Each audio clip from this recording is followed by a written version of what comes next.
திருவனந்தபுரம் ட்ரெயினில் போகும்போது அந்த கேரளாவுடைய அழகை ரசிச்சுக்கிட்டே போனேன். அவ்வளோ அற்புதங்க.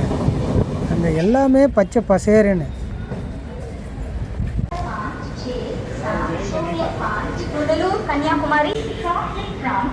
திருவனந்தபுரம் ரயில்வே ஸ்டேஷன் வந்தாச்சு. இப்போ நம்ம பத்மநாத சுவாமி கோயிலுக்கு மக்களே, இப்போ நம்ம திருவனந்தபுரம் ரயில்வே ஸ்டேஷனுக்கு வந்துட்டோம்.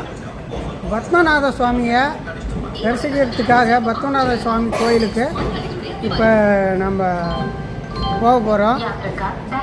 உலக பிரசித்தி பெற்ற பத்மநாத சுவாமி கோயிலை நம்ம தரிசிக்க போகலாம். மக்களே, கேரளாவில் மிகவும் பிரசித்தி பெற்ற பத்மநாத சுவாமி, அதாவது உலகத்திலே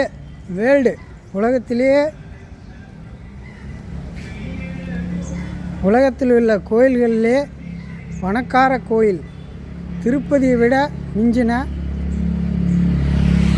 பத்மநாத சுவாமி தரிசிக்க நம்ம திருவனந்தபுரம் வந்திருக்கிறோம்.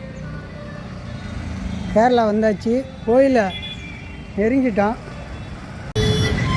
இந்த கோயில் ஒரு ஐயப்பன் கோயில். நான் போன அன்றைக்கி இதுவே பயங்கர கூட்டமாக தான் இருந்தது. எல்லாம் சாமி தரிசனம் பண்ணிட்டு வந்தாங்க. என்னால் ரோடு கிராஸ் பண்ணவே முடியல. மெதுவாக கிராஸ் பண்ணி அந்த பக்கம் நான் அப்படியே நடக்க தொடங்கினேன். கோயில் வரப்போகுது. கோயில் பக்கத்தில் வந்தாச்சு. பாருங்கள், கோயிலோட கோபுரம் எவ்வளோ அழகாக இருக்குங்க.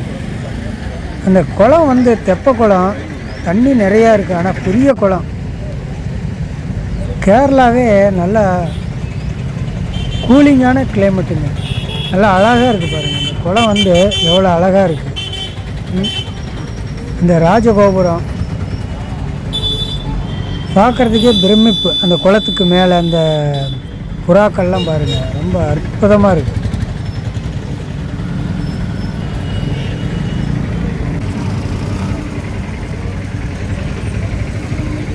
நானே கொஞ்ச நேரம் அப்படியே பிரமிச்சிட்டேன் இந்த தெப்ப குளத்தில். இது கோயிலுடைய நுழைவாயில்.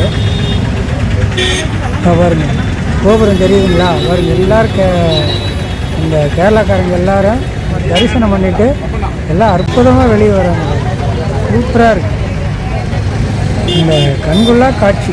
எல்லாம் ஃப்ரெஷ்ஷாக ஒரு பூக்கள் மாதிரி, மலர்கள் மாதிரி. அவங்களுடைய இந்த பரிசுத்தமான உடையில் இந்த வெள்ளை பட்டுடுத்தி அவங்க வரும்பொழுது அவ்வளோ ஒரு தெய்வீகமாக இருக்குது. கோயிலை நெருங்க அங்கே தரிசனம் பார்த்தவங்க எல்லாமே செல்ஃபி எடுத்துக்கிட்டு இருந்தாங்க. Photo, selfie. எல்லா பக்கமும் கடைகள் இருக்குது. நம்ம போனோம்னா அங்கே லக்கேஜெலாம் வாங்கி வைக்கிறதுக்கு எல்லா வசதிகளும் இருக்குது. செல்ஃபோனு, நம்ம பேக்கு எல்லாம் வச்சுட்டு குளிக்கிறதுக்கு வசதிகள்லாம் எல்லாம் பண்ணி கொடுத்துருக்காங்க. ஆனால் நம்ம கோயிலுக்குள்ளே போகும்போது வேட்டி மட்டும்தான் கட்டிட்டு போகணும். சட்டையெல்லாம் போட்டு போகக்கூடாது. சட்டை போட்டு போகிறதுக்கு அனுமதி இல்லை. அதே போல் பெண்களுக்கு புடவை தான் அணிஞ்சிட்டு போகணும். இந்த மாதிரி ஜீன்ஸ் பேண்ட்டு இப்படிலாம் போட்டு போக முடியாது. அங்கே சுடிதாரு இப்படிலாம் போட்டு போகிறதுக்கு அங்கே அனுமதி இல்லை. அங்கே ரொம்ப ஸ்ட்ரிக்டான கோயில் இது.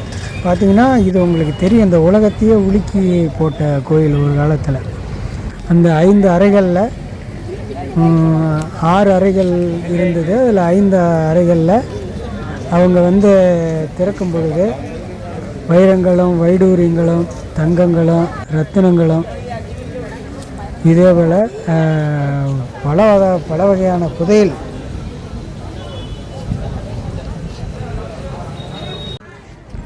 பல லட்சம் கோடி மதிப்பிலான புதையல் குவியலாக இந்த கோயிலில்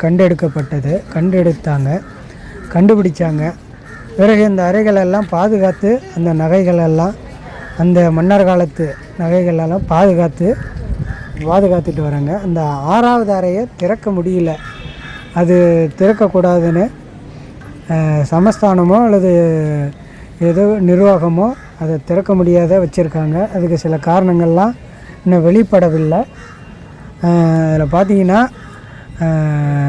அதை திறந்தால் ஏதோ பிரச்சனைகள் ஏற்படுங்கிறதுக்காக அதை திறக்கலை. அப்படிப்பட்ட உலகத்துக்கே மிகவும் ரொம்ப பணக்கார கோயிலான இந்த பத்மநாத சுவாமி கோயில். அனைத்து கோயில்களுக்கும் இது தங்க ஆபரணம் கொடுக்கக்கூடிய, இந்தியாவில் இருக்க எல்லா கோயில்களுக்குமே தங்க ஆபரணம் கொடுக்கக்கூடிய அளவுக்கு இந்த கோயிலில் நகைகளும் பொக்கிஷங்களும் இருக்கின்றன. இதை பார்த்துட்டு இது வெளியே மட்டும்தான் செல்ஃபோனு அலோடு. கோயில் உள்ளுக்குள்ளே கேமராவோ செல்ஃபோனோ நம்ம சாமி கோயில் கேரளாவில் வந்துங்க, திருவனந்தபுரம் வந்தோம். பத்மநாத சுவாமி கோயிலை அவர் நல்லா சயன கோலத்தில் சால கிராம கல்லால் அந்த மன்னன் ரொம்ப ரசிகன் அருமையாக செஞ்சுருக்காரு. அப்படியே படுத்திருக்கார் சயன கோலத்தில்.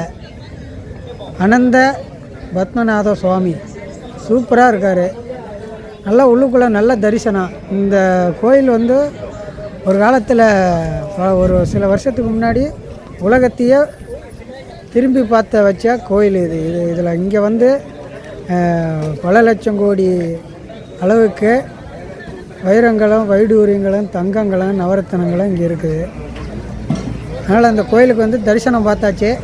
கோயில் சூப்பராக இருந்துச்சு.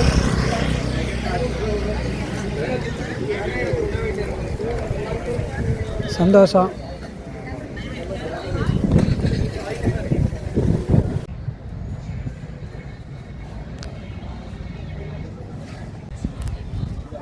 கோவிலை விட்டு வர முடியாத அளவுக்கு ஒரு தெய்வீக ஆனந்தமாக எனக்கு இருந்தது.